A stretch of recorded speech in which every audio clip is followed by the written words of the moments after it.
안녕하세요. 머니케어 뉴스 재테크 기초 강좌 연금관리 두 번째 시간입니다. 지난 시간에 이어서 오늘은요. 그러면 연금의 수익률 관리는 어떻게 해야 하고 그 수익률을 관리할 수 있는 방법은 무엇인가에 대해서 알아보도록 하겠습니다. 지난 시간 요약을 잠깐 해보겠습니다. 연금의 관리는 수익률을 관리해야 된다라는 말씀을 좀 드렸었고요. 관리가 가능한 상품을 선택해야 된다라고 말씀을 드렸습니다. 그래서 보험사나 신탁에 있는 금리가 부리는 상품보다는 펀드형으로 투자가 가능한 상품을 선택을 하셔야 수익률 관리가 가능하다라는 말씀을 드렸고요. 방치가 아니고 꼭 관리를 하셔야 됩니다라는 말씀을 드렸고, 관리의 핵심은 하락을 어떻게 방어를 하느냐라는 것이 중요하다라는 말씀을 사례들과 함께 말씀을 드렸습니다. 자, 오늘 수익률 관리에 대한 얘기를 본격적으로 드려보겠습니다. 솔루션은 세 가지입니다. 첫 번째는 자산 배분 전략이고요. 두 번째는 리밸런싱 전략입니다. 세 번째는 환오픈형 투자 전략입니다. 이 세 가지를 하나씩 살펴보도록 하겠습니다. 자, 보시는 자료는요, 1926년부터 2019년까지 투자 결과들을 다시 한번 백테스트를 해 놓은 겁니다. 자, 맨 윗줄은 뭐냐면요, 채권에다 100%를 투자하고요. 주식은 단 1도 넣지 않았습니다. 이랬을 때 가장 좋은 해에는 32.6%의 수익이 났고요. 가장 안 좋은 해, 이 포트폴리오는 마이너스 8.1%를 기록하게 됩니다. 보이시죠? 그리고 평균 수익률은 5.3%를 기록했다라는 걸 보실 수 있습니다. 자, 반대로요, 100% 주식에 100%를 내가 넣었다, 채권은 단 1도 넣지 않았다 라고 했을 때는요, 가장 많이 올라갔을 때는 54%가 올라갔고요, 가장 많이 떨어진 해는 43%가 떨어졌습니다. 그리고 평균 수익률은 10.3%가 났습니다. 자, 그러면 여러분들은 어떤 걸 선택하시겠습니까? 그러면 뭐 연금 저축은 내가 늙어서 받을 거니까 그냥 쭉 가져가지 뭐. 그리고 자산 배분 투자 들어봤는데 그거 굳이 할 필요 없다고 그러던데, 이런 얘기를 들어보셨을 수도 있어요. 자, 전통형 자산 배분이라고 하는 것들은 보통 60대 40의 비중을 가지고 주식에 60, 채권에 40을 투자하는 방식인데요. 여러분들이 지금 여기서 보시는 것처럼 주식에다가 계속 넣어놓으시면 평균 연수익률이 10.3% 정도를 얻으실 수가 있어요. 그렇다면 굳이 채권에 나눠서 수익률을 깎아먹을 필요가 있을까? 라는 생각이 드실 수 있습니다. 그런데 이렇게 한번 생각해 보시죠. 변동성을 내가 이겨낼 수 있는가? 라는 생각을 한번 해보실 필요가 있습니다. 내가 쭉 25년 동안 잘 투자를 해서요, 이제 내년에 연금을 받으려고 합니다. 그런데 올해 갑자기 예기치 않게 인플레이션 리스크라든지 아니면 제2의 코로나 사태라든지 이렇게 벌어졌습니다. 그래서 주식시장이 마이너스 43%가 빠졌습니다. 내가 정말 잘 만들어서 한 10억 정도 만들어 놨다고 가정을 한번 해보시죠. 그런데 이 10억, 내년이면 이 10억을 가지고 내가 연금을 딱 개시를 하려고 했는데 43%가 날라갔어요. 5억 7천 남았습니다. 그래도 아예 괜찮아, 5억 7천이면 돈 많은 거지 뭐, 이렇게 하고 여러분들이 편안하게 대응을 하실 수 있을지, 이런 부분들이 사실 쉽지 않습니다. 그리고 적립하는 과정 중에서도 54% 상단과 마이너스 43% 상단은 100%가 왔다 갔다 하는 거예요. 자금을 기준으로 봤을 때. 이 변동성을 개인들이 참고 기다리기가 사실은 쉽지 않습니다.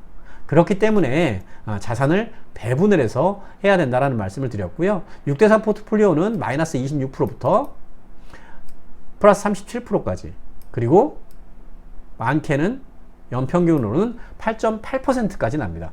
난 이 정도까지 필요 없는데 라고 하면 조금 더 안정적인 3대7의 포트폴리오로 7.2% 정도의 수익률을 가져가셔도 될 수 있습니다. 제가 이 연금의 수익률 관리를 말씀드리는 건 안정성을 가지고 꾸준히 오랫동안 갈 수 있어야 되는 겁니다. 자, 먼 길을 가는데 차를 타고 갈 때요, 비포장 도로로 다다다다다 하면서 갈 수 있습니다.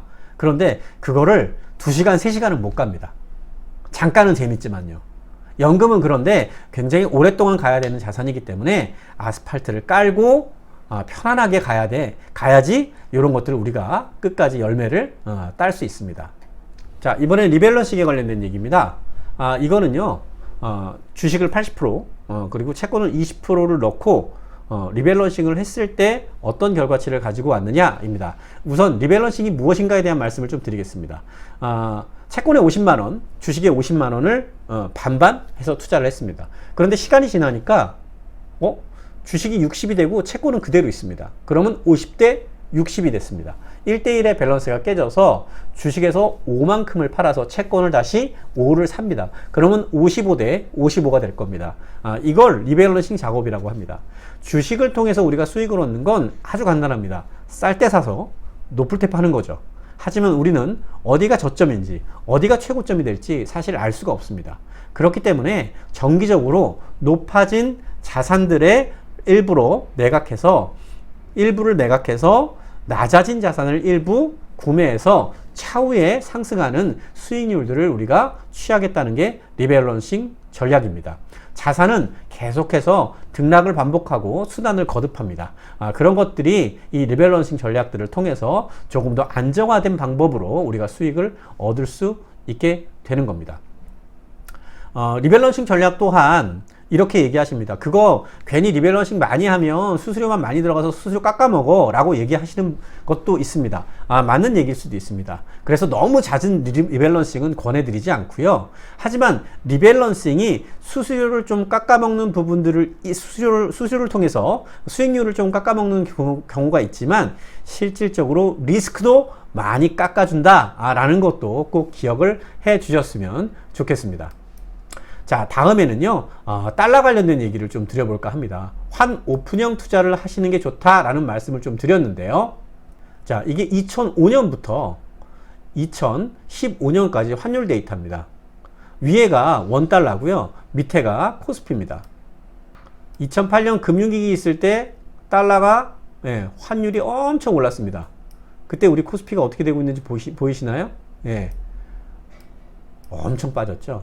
그리고 다시 경제가 안정화를 찾는 기간 동안에 우리네 증시는 다시 한번 크게 상승을 합니다. 그리고 다른 부분들도 비슷한 모습들을 보여주고 있는 것들을 보실 수가 있습니다. 학교 다닐 때 데칼코마니라고요. 한쪽에만 물감을 발라서 종이를 반으로 딱 잡으면 똑같은 모양이 찍혀 나오죠. 흡사 그런 모양과 비슷하다라고 보실 수가 있습니다. 자, 두 번째는요, 2014년부터 24년까지 데이터입니다. 보시기에 어떤가요? 이것도 크게 다르지 않습니다. 비슷한 궤적들을 보여주고 있죠. 여기서 올라갈 때 여기서는 떨어지는 모습들이, 그리고 여기서는 환율이 떨어질 때 코스피가 또 상승하는 모습들이, 그리고 상승하는데 하락하는 모습들이, 그죠? 여기서야 뭐 거의 이런 모습들로 보여지게 됩니다. 그렇기 때문에 환을 오픈해서 투자하시는 거는 많은 수익을 얻는 게 아니라 리스크를 좀 떨어뜨리는 역할들을 하게 됩니다. 정리해서 보면 다음 장표로 보시면 되겠습니다. 이때까지 2000년이 들어서면서 24년 동안 큰 위기들이 있었습니다. 뭐 닷컴 버블, 금융위기, 코로나, 인플레, 금리 인상, 지금 진행되고 있는 위기죠. 이런 것들을 봤을 때 코스피와 S&P가 주식이 떨어지는 시기에 달러 자산은 반대로 움직이는 모습을 좀 보실 수가 있습니다. 만약에 금융위기 때 투자를 하셨다 그러면 되려 자산들이 코스피는 57%가 빠졌지만 달러가 68%가 올라서 이런 부분들을 상쇄를 시켜줬을 수 있었을 겁니다. 지금 2022년부터 시작된 인플레 금리 인상도 마찬가지죠. S&P가 25% 빠질 때 달러가 20% 정도가 올라줬습니다. 만약에 우리가 환전을 해서 투자를 했다면 실질적으로 한 마이너스 5% 정도 손실을 봤을 겁니다. 그런데 아까 말씀드렸죠. 1편에서 말씀드렸던 거 기억하세요? 덜 떨어뜨리는 게 중요하다라는 말씀을 드렸습니다. 그래서 환 오픈형 투자는요, 좀 덜 떨어뜨리는 방식의 투자들을 할 수 있습니다. 정리해 보겠습니다. 자산 배분 전략으로 가져가자. 먼 길을 가는데 다다다다다다 하는 비포장도로를 오래 갈 수는 없다. 그렇기 때문에 조금 더 편안한 자산 배분 전략을 취하자. 두 번째, 정기적인 리밸런싱을 통해서 순환하는 자산들의 높은 것들을 일부 매도하고 낮아진 자산들을 취해서 추가적인 수익을 얻어내고 위험률을 낮춰내자라는 말씀드렸고요. 세 번째, 환오픈형 투자를 통해서 큰 위기 상황에서도 리스크를 좀 방어할 수 있는 투자를 하자라는 말씀을 드렸습니다. 연금은요, 애초 처음 시간에 제가 말씀드렸던 것처럼 투자금과 시간이 묶여 있는 상품입니다. 그래서 수익률을 관리를 해야 되는데 오래 가야 되는 방식이기 때문에 덜 떨어뜨리고 조금 더 안정적으로 수익률을 낼 수 있는 방법에 대해서 여러분들께 말씀을 드렸습니다. 지난 시간에 이어서요, 아마도 이제는 조금 더 그러면 내 건 진짜 어떻게 관리를 해야 되는지에 대한 궁금증이 있으신 분들이 계실 수 있을 것 같습니다.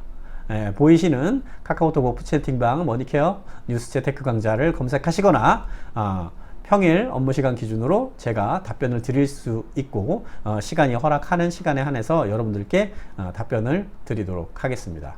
자, 도움이 되셨으면 좋아요, 댓글, 구독, 알림 설정 부탁드리고 저는 다음 시간에 뵙겠습니다.